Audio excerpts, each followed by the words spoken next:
Update. Am I the a-hole for cutting off my mother-in-law after she made a joke about poking holes in our condoms? Original post. I, 38 female, have been with my husband James for 4 years. We're both child-free and don't plan to have kids in the future. When we first got married, we explained this to our families. My family was fine with it, but his wasn't, especially my mother-in-law. I'll call her Mary for privacy. She is passive-aggressive or outright tells us we'll change our mind soon. For example, she'll say things like, "I can't wait to be a grandma," even though we've made it clear that we don't want children. If we try to respond, she just pretends not to hear us. This has made me very uncomfortable, and I've told my husband multiple times, but he just brushes it off, saying she'll accept it eventually. However, things came to a head recently. James was hosting a dinner party and invited his family as well as mine. While we were eating, my mother-in-law jokingly said, "You know, I've thought about poking holes in your and James's rubber so I could be a grandma. It's so smart and you'd never know," before laughing. I was horrified. After that, I excused myself and left the house. James followed, saying I was being dramatic and that it was just a joke. I told him it wasn't funny and asked what would happen if she actually did something like that. We argued for a bit before he stormed back inside and I drove off. I've since blocked my mother-in-law on all social media and deleted her number. Now the whole family is furious with me, calling me sensitive and paranoid. Am I the a-hole? Now for the top comments before reading the update. Mother-in-law's comments, including the one about the rubbers, have all been way over the line and squarely in the none of your business category. Your husband should have handled this with his mother quite a while ago. Now he has no choice.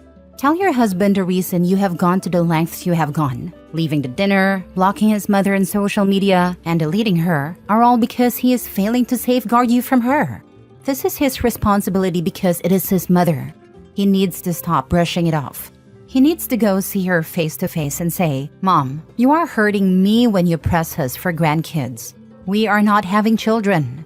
That's my final decision." You need to stop mentioning it to either one of us.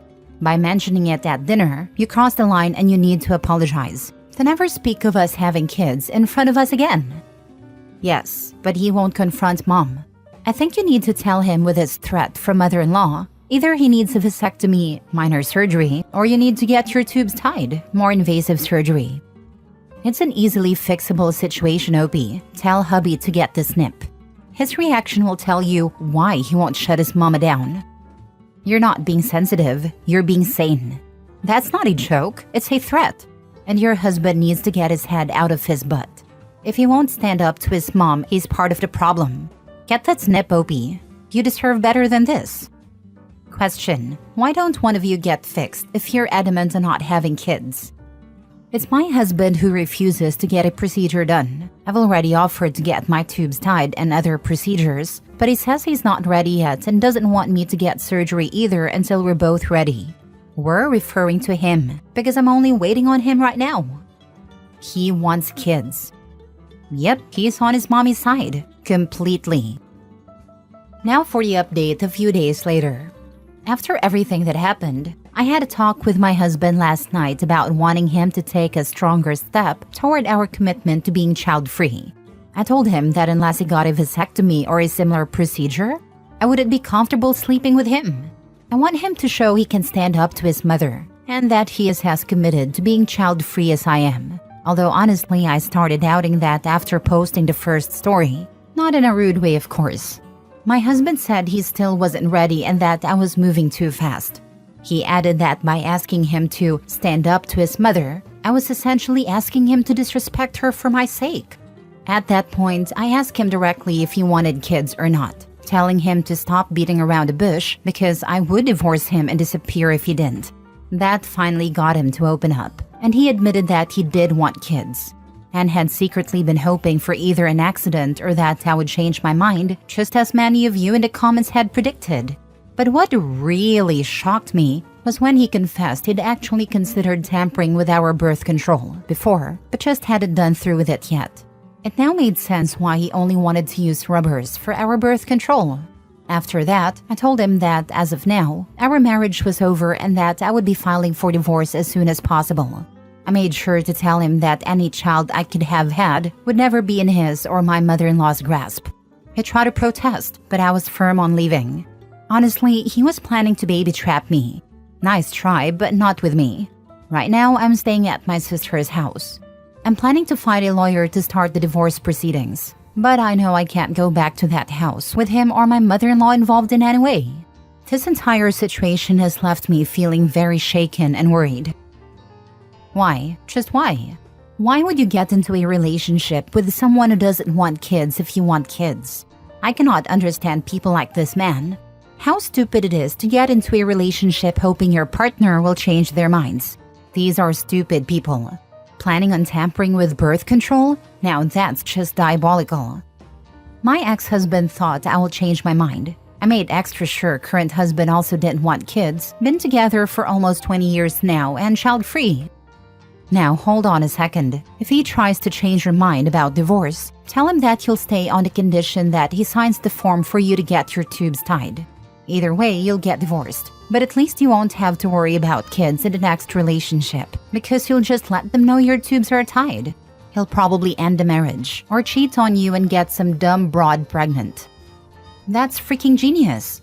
The fact that you have to have a husband sign off on it is utterly stupid. But this is one way to get it done. Next story. Am I the a-hole for refusing to let my wife spend money on her best friend? My wife has known her best friend since middle school.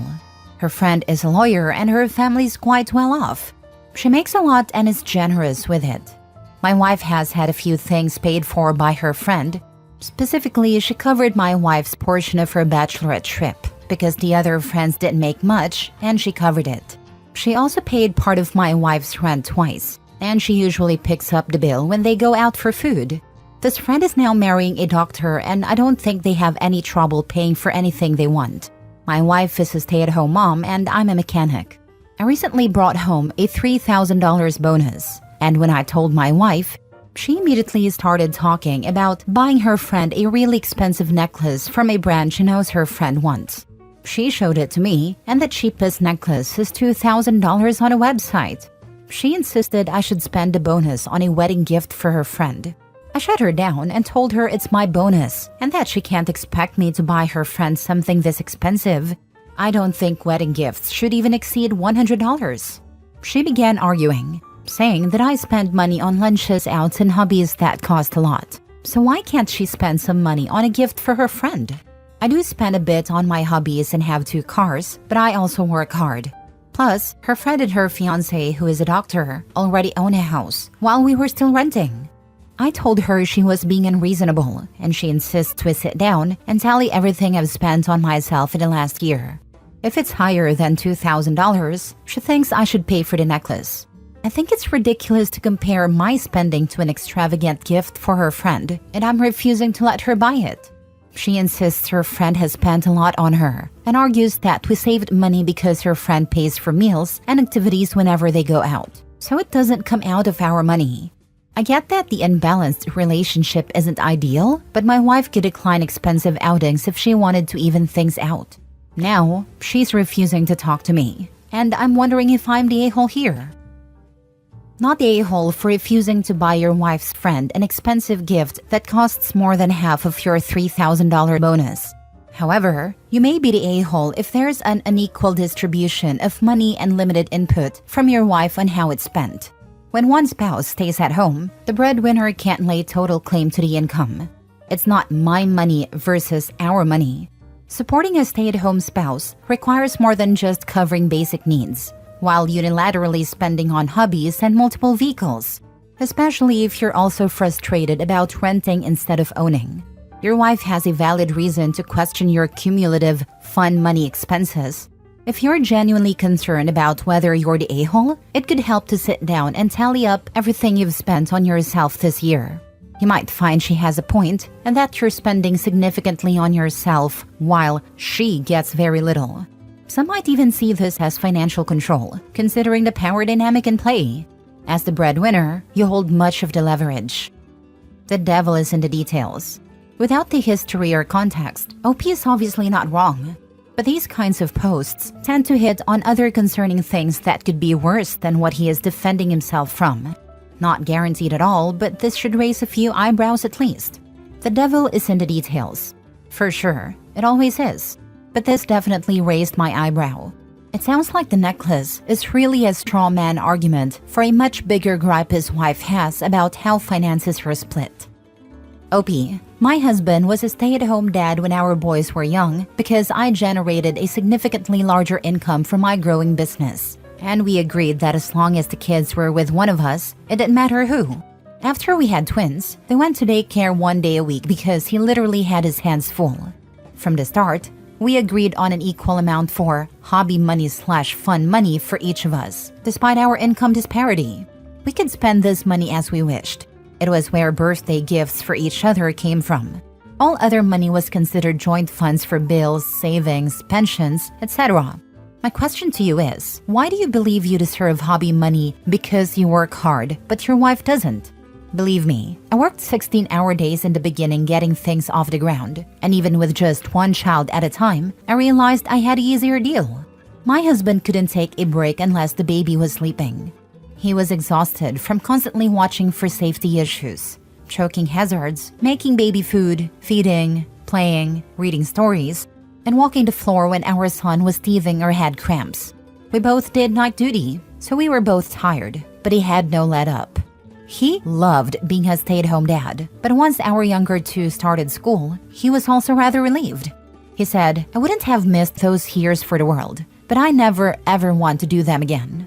Parenting alone with small kids is a job, and a stressful one at that. Why does your job deserve a hobby fun, but hers does not?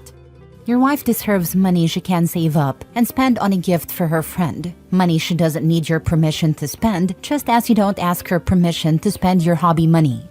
If you don't see that, and clearly you don't, then it means you don't recognize her work and the efforts she put into the job of raising your children as having any value.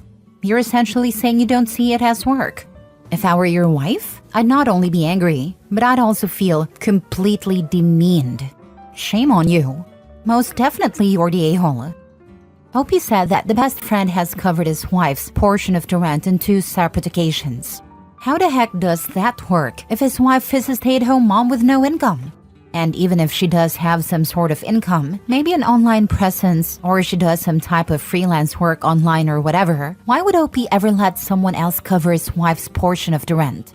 It makes 0 sense. 100% agree that the Opie is the a-hole. Every single element of this post, and OP's reply just reek of it. Last story. Am I the a-hole for not wanting my disabled cousin at my wedding? I, 26 female, am getting married soon to my amazing fiancé Liam, 30 male, and I'm struggling with whether or not to invite my cousin Tom, 29 male. Tom has a developmental disability, and while he is almost 30, he has the intellectual capacity of about a 7-year-old. I've always tried to be patient and understanding, but he has consistently crossed physical boundaries with me in ways that make me really uncomfortable. I've always been an early bloomer and have a larger than average chest. Because of the sports I did in high school and continue to this day, I would say I'm in good shape. I only mention this because it's often the reason my family uses to justify Tom's behavior. Over the years, Tom has touched my chest and butt quite a few times. He's also hugged me tightly and tried to kiss me, and even though I immediately told him to stop each time, it never seems to stick. He tells his caretakers, nurses, and even live-in caregivers that I'm his girlfriend. He doesn't like Liam because he insists Liam isn't my fiancé, believing instead that he is my boyfriend. Tom also talks about how he will marry me. It kind of feels like when a little kid tells their parent they're going to marry them, but it's still very uncomfortable. I've brought this up with my family, but they always downplay it, saying Tom doesn't understand and that he's just showing affection. The excuse they most often use is, he's a little boy in a man's body, and you're a conventionally attractive woman. When I told my mom how uncomfortable it makes me, she said it probably entertained his behavior too much, and that is harmless. She insists I should just be firm, but anytime I've tried, the family accuses me of being mean to him. With my wedding coming up, I want the day to be relaxed and special without constantly worrying about Tom overstepping boundaries. When I told my family that I was considering not inviting him, they were outraged. They said I was being unfair, cruel, and that he'd be devastated not to come. My mom even said it would ruin his day and make it obvious that he's different, which she thinks is heartless.